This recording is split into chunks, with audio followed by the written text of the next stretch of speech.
Listen closely. Lust isn't your weakness, your surrender is. Every time you give in, you're trading your power for 5 seconds of escape. That's how men become hollow. That's how potential dies. Lust is not pleasure, it's a leash, and you've been letting it drag you like an animal. But here's the truth nobody told you. That urge you feel, it's not stronger than you, it's just louder. And the moment you stop obeying it, it collapses. Lust only controls men who refuse to control themselves.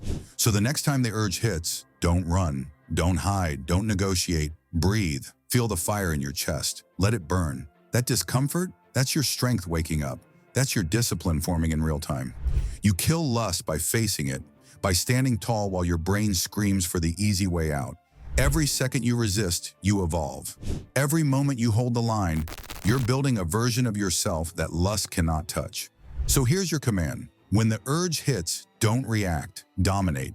Stand still, breathe deep, and let the wave pass. You are stronger than your impulses. And from this moment on, lust doesn't control you, you control you.